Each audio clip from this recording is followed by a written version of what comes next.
जय हिंद दोस्तों, आप सभी का हमारे YouTube चैनल विद्यालय एजुकेशन में स्वागत है। मैं सचिन आज आप सभी के लिए बीपीएससी टीआरई एग्जाम 3.0 टीआरई 4.0 जो आपके होने वाले हैं उसके लिए इंडियन पॉलिटी की क्लास लेकर आए हैं। और ये इंडियन पॉलिटी क्लास जो भी टीआरई 3.0 का री एग्जाम देने वाले हैं उनके लिए बेहद इंपॉर्टेंट होगा, और जो भी 4.0 अगस्त में जिनका एग्जाम है उनके लिए भी इम्पोर्टेंट क्लास है। तो सभी लोग जो है क्लास को अंत तक जरूर देखिएगा, और उम्मीद है कि आप सभी को क्लास बहुत पसंद आएगी।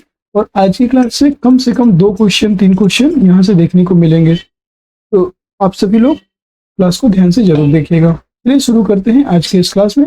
आज की क्लास का पहला क्वेश्चन है 180 नंबर से हम करेंगे, और इसका आंसर पूछा था हमने कि इसका आंसर क्या होगा पिछली क्लास में। तो बहुत लोगों ने इसका आंसर सही दिया था, और देख सकते हैं आज की क्लास में मालूम चलेगा कि इसका राइट आंसर क्या है।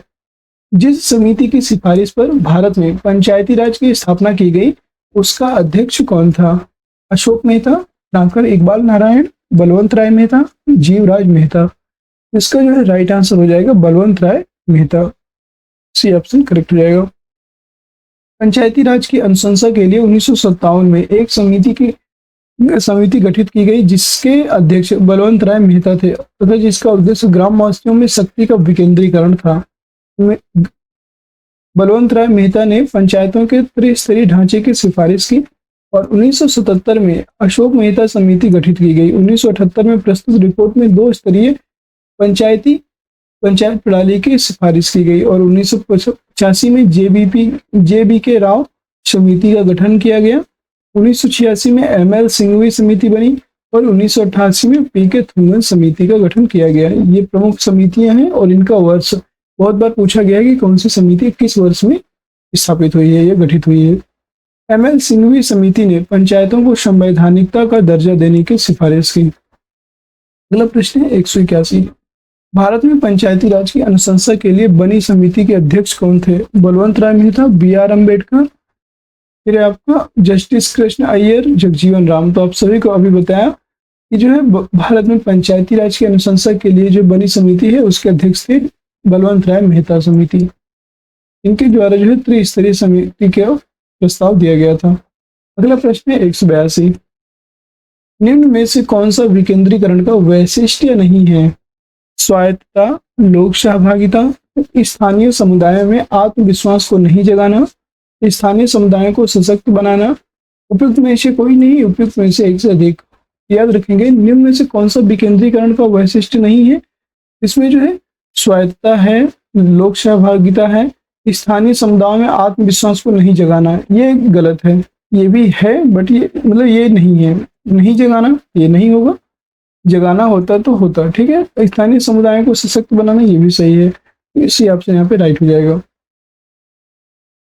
स्थानीय समुदायों में आत्मविश्वास को नहीं जगाना विकेंद्रीकरण का वैशिष्ट्य या विशेषता नहीं है। स्वायत्तता, लोक सहभागिता एवं स्थानीय समुदायों को सशक्त बनाना विकेंद्रीकरण का विशेषताएं हैं। 183 नंबर प्रश्न है, भारत में पंचायती राज व्यवस्था सर्वप्रथम राजस्थान और डैश में प्रारंभ की गई थी। ये सर्वप्रथम राजस्थान और कहाँ पर प्रारंभ की गई थी? हरियाणा, गुजरात, उत्तर प्रदेश, आंध्र प्रदेश। ये आंध्र प्रदेश में प्रारंभ की गई थी। डी ऑप्शन करेक्ट हो जाएगा। संविधान के अनुच्छेद 40 में राज्यों को पंचायतों के गठन के निर्देश दिया गया है, और ये किसमें है? ये राज्य के नीति निर्देशक तत्व में है। 1957 में बलवंत राय मेहता समिति के त्रिस्तरीय पंचायतों के गठन की सिफारिश की, और इनके सिफारिश के आधार पर पंडित जवाहरलाल नेहरू ने 2 अक्टूबर 1959 को राजस्थान के नागौर जिले में पंचायती राज का उद्घाटन किया, और तत्पश्चात आंध्र प्रदेश ने भी इस व्यवस्था को अपने यहाँ लागू कर पंचायती राज प्रणाली को लागू करने वाला दूसरा राज्य बन गए। अगला प्रश्न है 184 नंबर। पंचायती राज सर्वप्रथम प्रवर्तित किया गया था, तो अभी बताया आपको आंध्र प्रदेश में, ये दूसरे नंबर पे थे।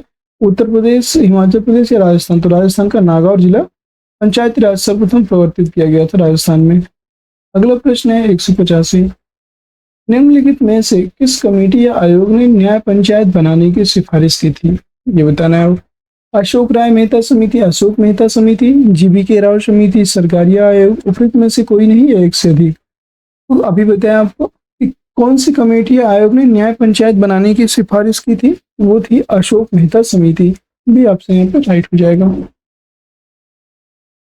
अशोक मेहता समिति का जो गठन है 1977 में जनता पार्टी सरकार ने पंचायती राज व्यवस्था के सुधार हेतु किया, जिसे अगस्त 1978 में अपनी रिपोर्ट पेश की थी और उन्होंने ही न्याय पंचायत को विकास पंचायत से अलग रखने ताकि इसका सभापति एक योग्य न्यायाधीश को नियुक्त करने की सिफारिश की।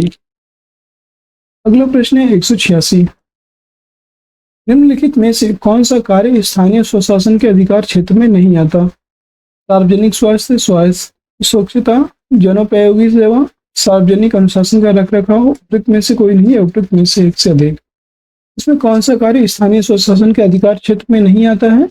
वो है आपका सार्वजनिक अनुशासन का रखरखाव, ये नहीं आता है। अगला प्रश्न है, आप यहाँ पे देख सकते हैं स्थानीय स्वशासन के अधिकार क्षेत्र में सार्वजनिक स्वास्थ्य, स्वच्छता तथा जनोपयोगी सेवा आते हैं, किंतु सार्वजनिक अनुशासन का रखरखाव नहीं आता है। सार्वजनिक अनुशासन का रखरखाव कार्यपालिका के क्षेत्र में आता है, ये भी आप याद रख सकते हैं। अगला प्रश्न है 187। पंचायती राज प्रणाली किस सूची में है? संघ सूची, राज्य सूची, समवर्ती सूची। उपयुक्त में से कोई नहीं है, उपयुक्त में से एक से अधिक। पंचायती राज प्रणाली ये जो है राज्य सूची का विषय है, बी ऑप्शन राइट हो जाएगा। समवर्ती सूची का प्रावधान कहाँ से लिया गया है अगर आपसे क्वेश्चन में आता है? ये जो है ऑस्ट्रेलिया के संविधान से लिया गया है, इतना आपको याद रखना है, ऑस्ट्रेलिया के संविधान से लिया गया। भारतीय संविधान की 7वीं अनुसूची में 3 सूचियां दी गई हैं, संघ सूची, राज्य सूची और समवर्ती सूची। पंचायती राज प्रणाली राज्य सूची का विषय है और यह राज्य सूची की प्रविष्टि 5 का विषय है। आप सभी को पता है कि कितनी अनुसूचियां हैं इसमें? जो है भारतीय संविधान में 12 अनुसूची है। मूल संविधान में कितनी अनुसूचियां थी? मूल संविधान में 8 अनुसूचियां थी। नेक्स्ट क्वेश्चन है क्वेश्चन नंबर 188। किस राज्य या किन राज्यों ने पंचायती राज संस्थाओं में स्त्रियों के 50% आरक्षण को वैध किया है? बिहार, उत्तराखंड, मध्य प्रदेश, हिमाचल प्रदेश। इसमें बताना है कौन कौन से ऐसे राज्य हैं जो स्त्रियों के आरक्षण 50% आरक्षण को मान्यता देते हैं। इसमें जो है बिहार शामिल है, उत्तराखंड शामिल है, मध्य प्रदेश शामिल है और हिमाचल प्रदेश। चारों राज्य शामिल हैं, 1, 2, 3, 4 सभी शामिल हैं। तो इसका राइट आंसर हो जाएगा डी ऑप्शन, 1, 2, 3, 4। बिहार, उत्तराखंड, हिमाचल प्रदेश तथा मध्य प्रदेश राज्यों ने पंचायती राज संस्थाओं में महिलाओं के 50% आरक्षण को वैध किया है। इसके अतिरिक्त आंध्र प्रदेश, केरल, छत्तीसगढ़, झारखंड, महाराष्ट्र, उड़ीसा, राजस्थान, कर्नाटक, पंजाब, सिक्किम, तमिलनाडु, तेलंगाना, पश्चिम बंगाल एवं त्रिपुरा में महिलाओं के लिए 50% स्थान पंचायतों में आरक्षित किए गए हैं। अगला प्रश्न है 189। इन राज्य सरकारों ने 2010 तक स्थानीय निकायों में महिलाओं का आरक्षण 50% कर दिया है? बिहार, उत्तर प्रदेश, राजस्थान, बिहार, मध्य प्रदेश, हिमाचल प्रदेश, बिहार, मध्य प्रदेश, केरल, बिहार, हिमाचल प्रदेश और उत्तर प्रदेश।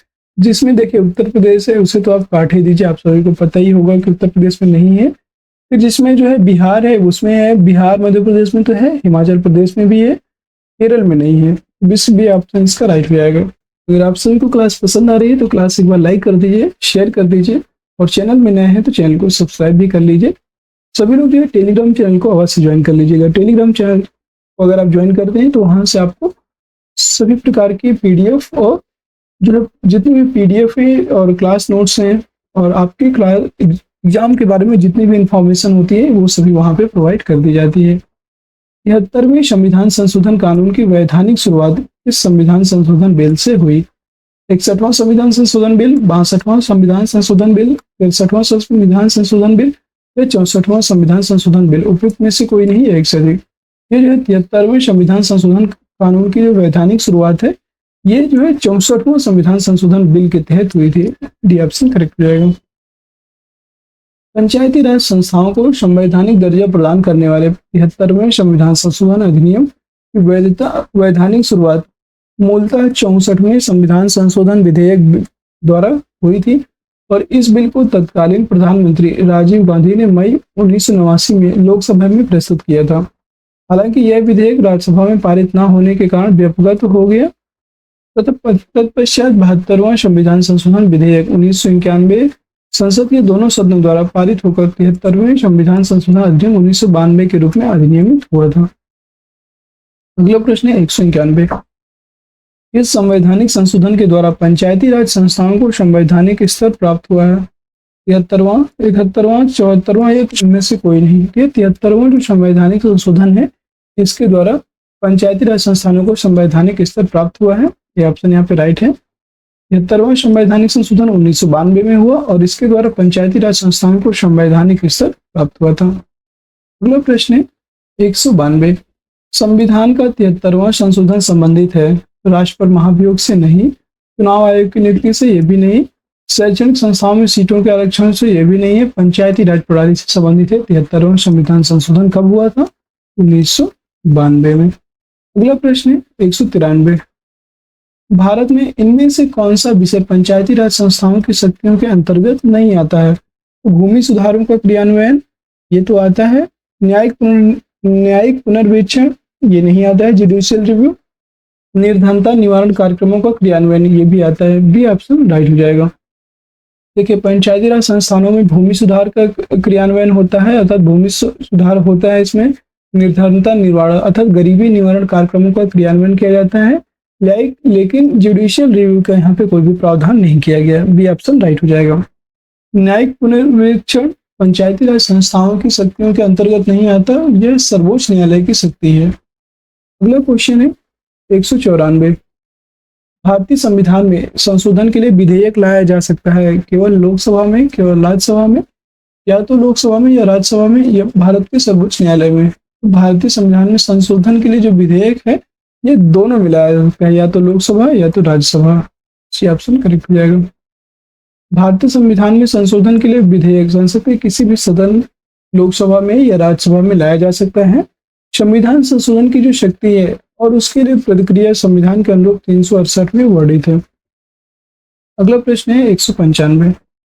भारतीय संविधान के लिए प्रथम संशोधन विधेयक लाया गया 1950, 1951, 1955, 1958।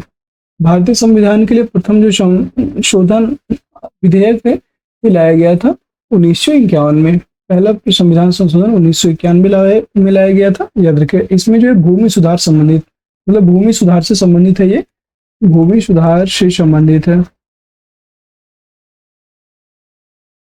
और प्रथम संविधान संशोधन के द्वारा ही जो है 9वीं अनुसूची को जोड़ा गया था। याद रखेंगे, 9वीं अनुसूची को जोड़ा गया था प्रथम संविधान संशोधन के द्वारा। भारतीय संविधान के लिए प्रथम संशोधन 1951 में लाया गया। इस संशोधन के द्वारा अनुच्छेद 15(1), 19(1)(6) और 19(2)(1), 19(2), 31, 85, 87, 174, 176, 341, 342 एवं 343 में संशोधन किए गए। अगला प्रश्न है 196। निम्नलिखित में से इस संविधान संशोधन अधिनियम को लघु संविधान कहा जाता है? 42वां संविधान, 44वां, 46वां या 50वां? याद रखिएगा, 42वां संविधान संशोधन 1976 में हुआ था और इसको जो है मिनी कॉन्स्टिट्यूशन, लघु संविधान कहा जाता है। ये ऑप्शन राइट हो जाएगा। 1976 में हुए 42वें संविधान संशोधन द्वारा संविधान के बहुत सारे मौलिक प्रावधानों को बदलने की कोशिश की गई, इसलिए इसे लघु संविधान की संज्ञा दी गई। 42वें संविधान संशोधन का मुख्य उद्देश्य उच्चतम न्यायालय द्वारा 1973 में केशवानंद भारती मामले में दिए गए निर्णय से उत्पन्न कठिनाई को दूर करना था। इसमें संसद की संविधान संशोधन की शक्ति को इस मामले में निर्णीत संविधान के आधारभूत ढांचे को संशोधन करने से रोका गया। अगला प्रश्न है 197।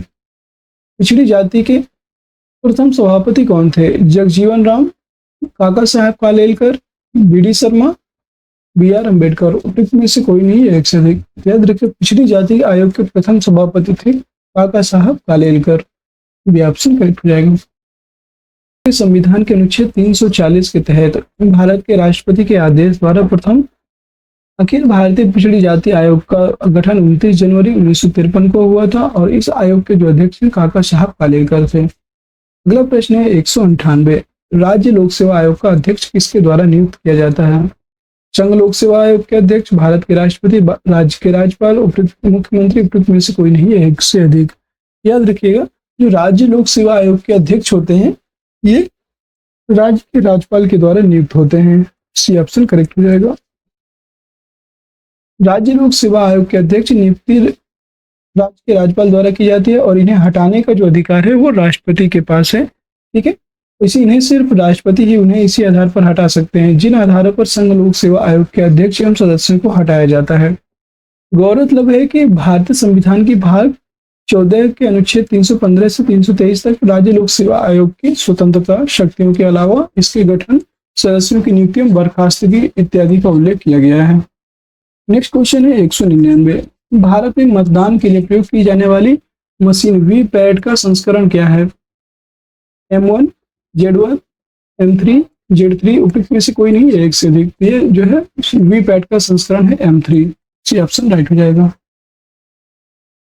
निर्वाचन की समस्त प्रक्रिया और तंत्र का अधीक्षण करने के लिए संविधान द्वारा निर्वाचन आयोग के नाम से एक स्वतंत्र निकाय की स्थापना का उपबंध अनुच्छेद 324 के अंतर्गत किया गया और इलेक्ट्रॉनिक वोटिंग मशीन के उपयोग ने निर्वाचन प्रणाली को पारदर्शी, सरल एवं सहज बना दिया है। पारदर्शी व्यवस्था की आधिकारिक पुष्टि के लिए निर्वाचन आयोग द्वारा voter verified paper audit trail VVPAT का प्रयोग हो रहा है और वर्तमान समय में मतदान के लिए प्रयोग की जाने वाली मशीन वीवीपैट का M3 संस्करण निर्वाचन आयोग द्वारा किया जा रहा है। अगला प्रश्न है 200 नंबर। भारत के वरीयता क्रम में निम्नलिखित में से कौन पहले आता है? यूपीएससी का अध्यक्ष, मुख्य चुनाव आयुक्त, नियंत्रक एवं महालेखा परीक्षक, उच्च न्यायालय का मुख्य न्यायाधीश। उपयुक्त में से कोई नहीं है, उपयुक्त में से एक से अधिक। वरीयता क्रम केंद्र एवं राज्य में जो है विभिन्न पदाधिकारियों के रैंक एवं ऑर्डर से संबंधित होता है और इस संबंध में जो है यूपीएससी के अध्यक्ष, मुख्य चुनाव आयुक्त, इनमें से कोई नहीं। ये ऑप्शन हो जाएगा उपयुक्त में से कोई नहीं।